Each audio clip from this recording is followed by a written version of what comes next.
오태우래 시사본부.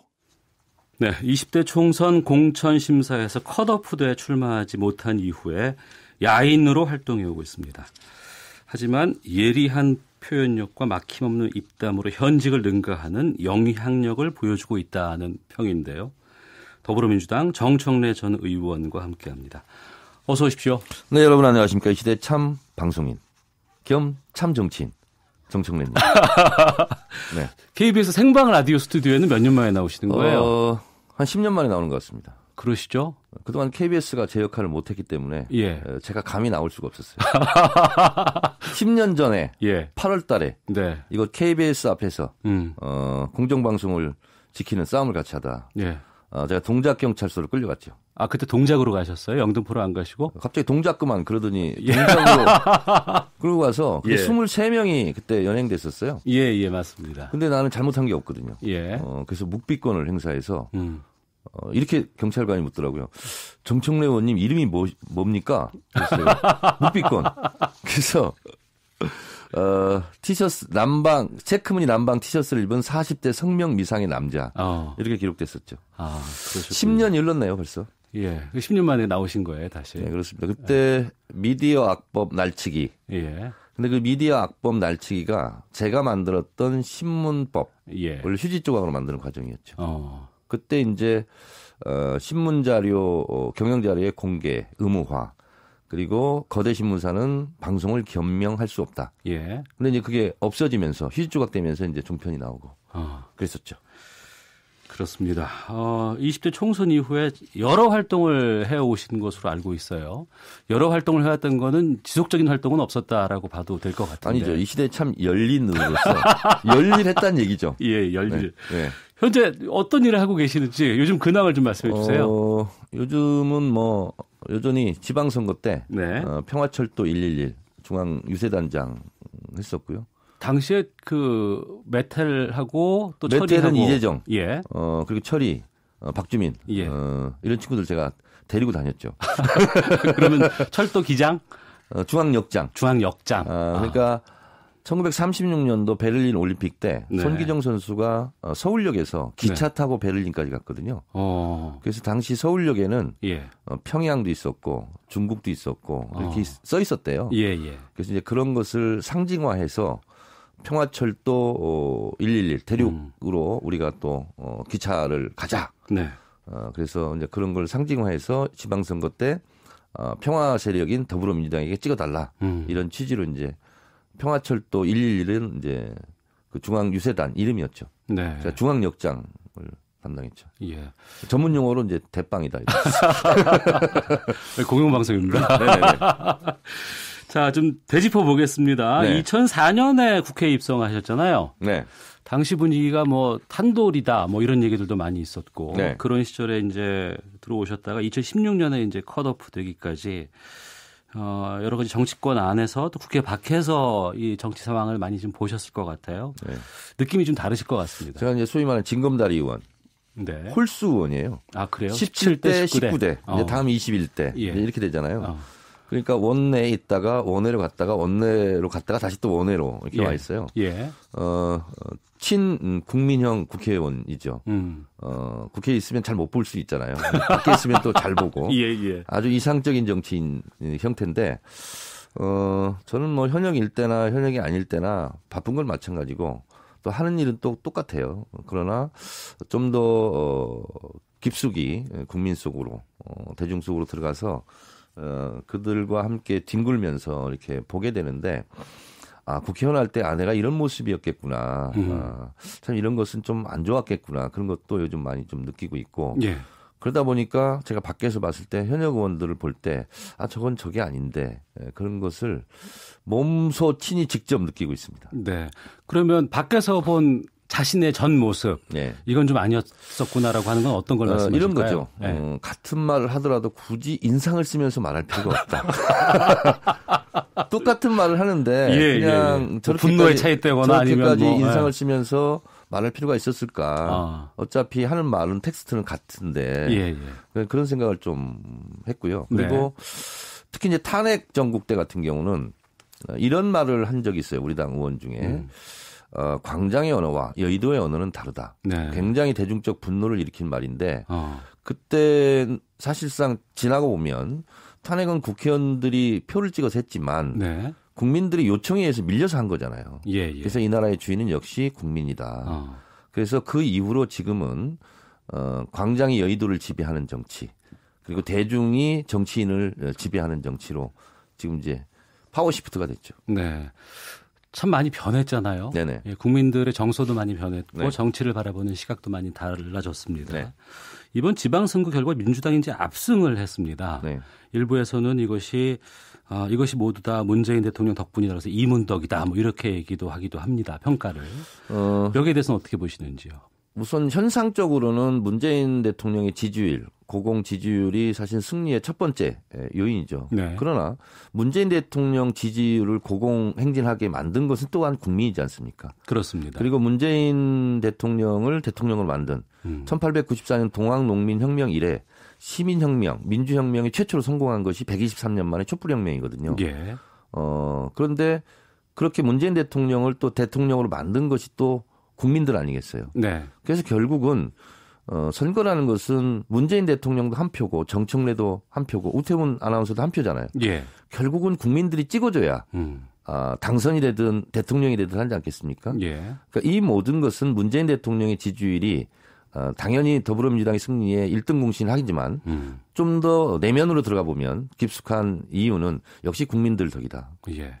그렇게 생각합니다. 그런데 그 국민들 덕에 자칫 또 이 수혜를 입은 사람들은 이게 또 내가 잘해서 된 것이 아닌가라고 좀 이렇게 오해를 하거나 취할 수도 있지 않겠습니까? 그래서 제가 마포구청 같은 경우도 구청장, 시의원, 구의원 당선됐을 때 그 방송 개표 방송 보면서 생각을 했어요.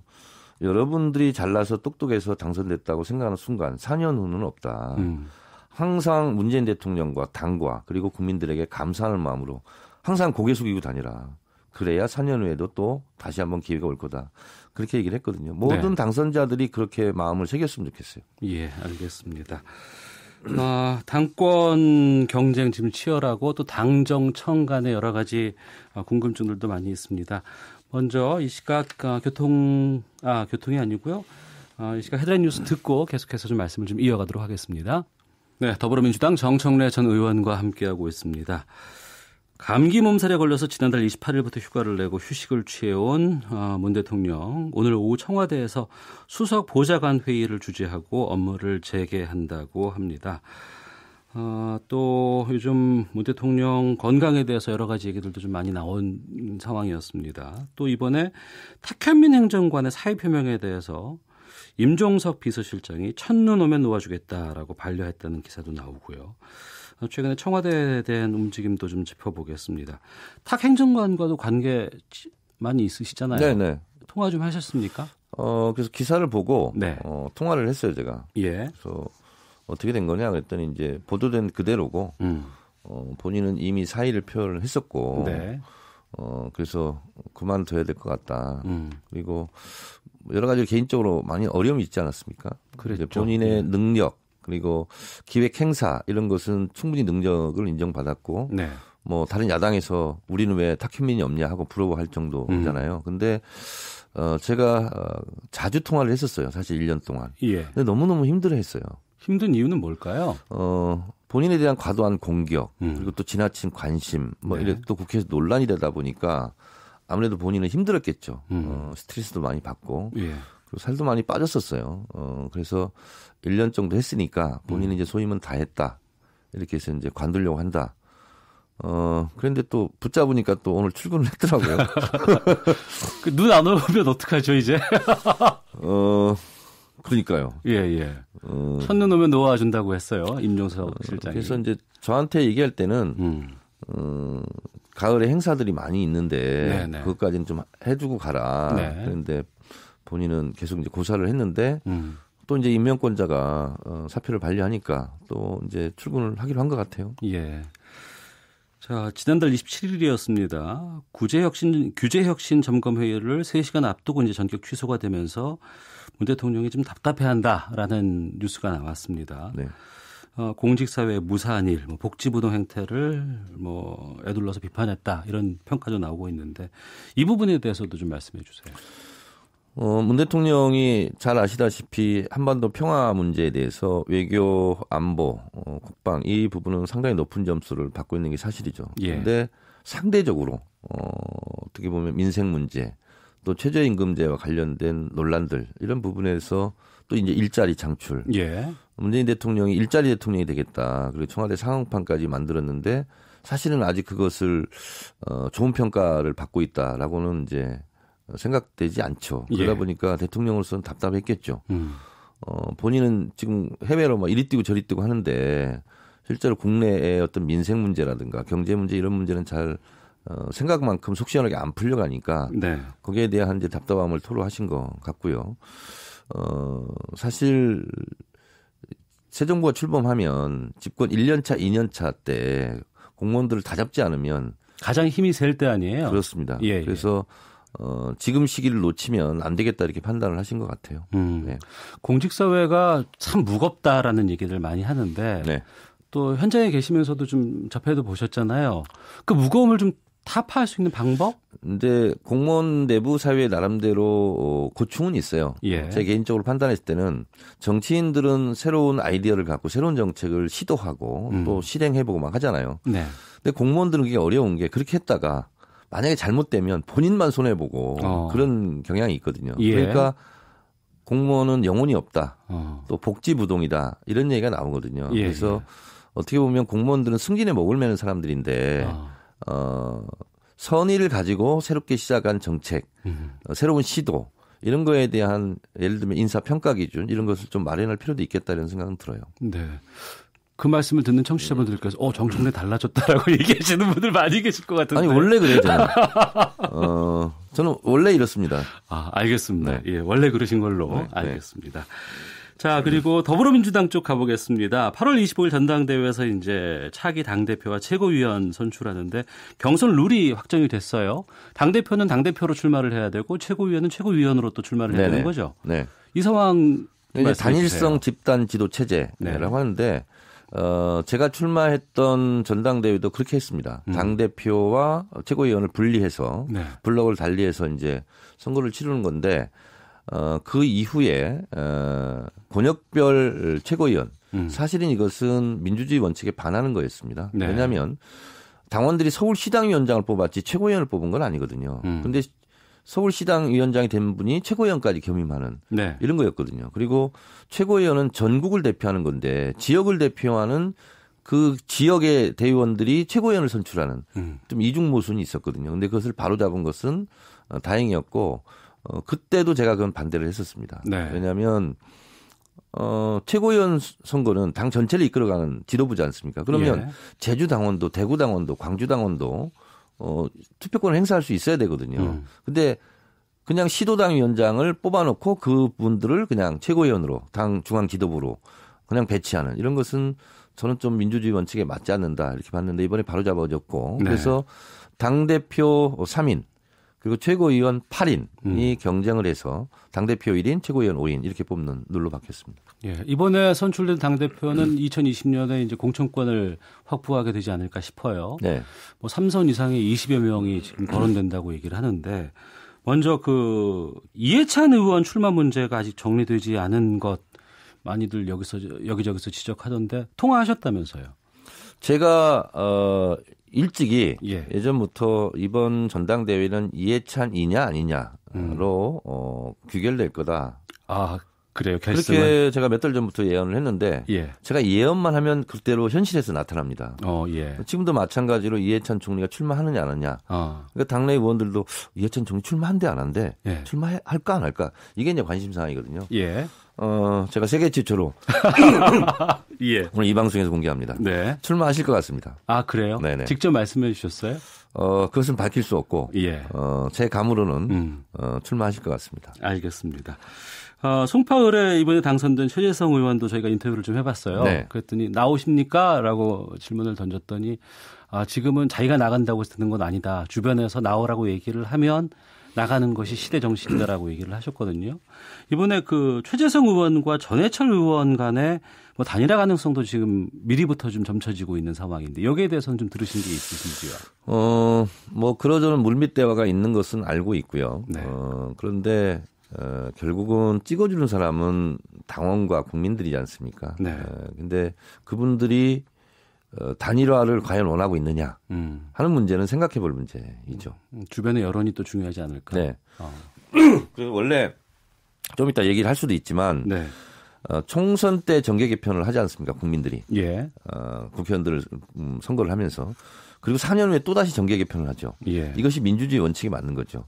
그런 총선 민의에 반해서 국회의원들끼리 정당끼리 이렇게 주고받고 하는 거 있잖아요. 예. 탈당하고 이 당에 입당하고 저 당에 입당하는 것은 기본적으로 총선 민의, 민주주의 원칙에 반하는 거다라고 봤을 때 민주당 지금 전당대회 룰이 중앙대의원 45, 권리당원 40, 그리고 일반당원, 일반국민 여론조사 15% 이렇게 돼 있거든요. 네.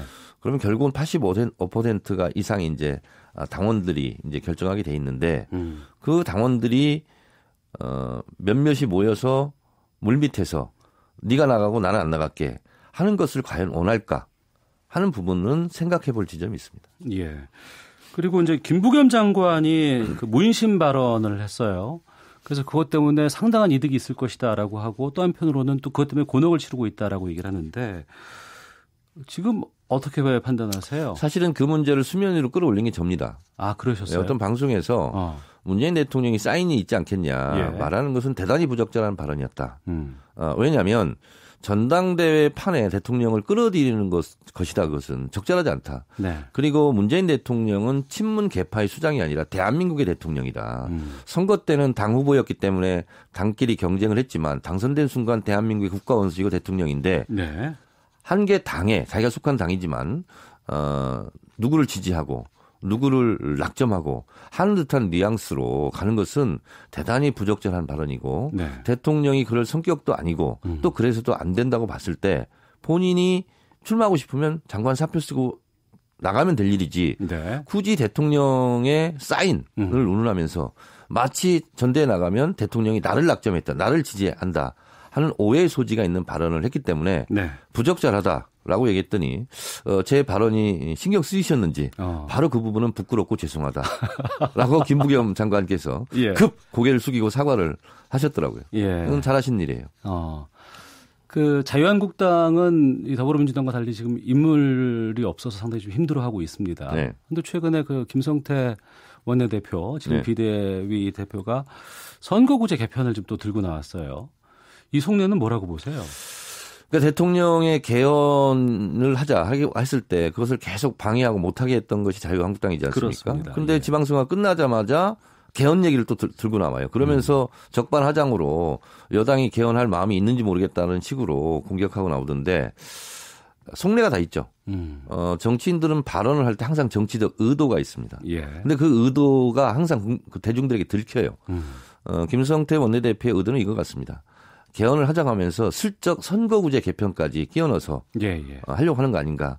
왜냐하면 지금 이대로 가면 사실상 대구 경북을 제외하고는 다음 총선에서 자유한국당이 원내 교섭단체도 구성될까 말까 한 정도거든요. 네. 정도는 어느 자리 저하고 방송에서 5석 정도나 얻을까 이렇게 얘기를 하고 있더라고요. 예.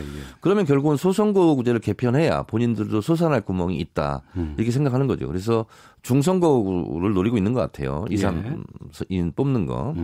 근데 이제 이 선거구제 개편은 사실 노무현 대통령의 수건 사업이었거든요. 지역구도 타파를 위해서. 근데 그 방향은 맞는 거예요. 그리고 정당 득표율에 맞게 의석수가 배분돼야 되는데 그렇지 못하거든요. 제가 뭐 별로 좋아하지는 않지만 자유한국당이 서울시당 시의원 같은 경우는 실제로 한 25% 정도를 받았는데 의석수는 뭐 몇 프로 안 되거든요. 그래서 조정을 해야 되는 건 맞습니다. 알겠습니다. 그러한 속내까지 좀 들어봤는데요. 말씀 듣다 보니까 시간이 훌쩍 가서 다음에 또 모셔야 될 것 같습니다. 다음에 부르지 마세요. 여기서 인사드리겠습니다. 고맙습니다. 네, 고맙습니다. 예, 정청래 전 의원이었습니다.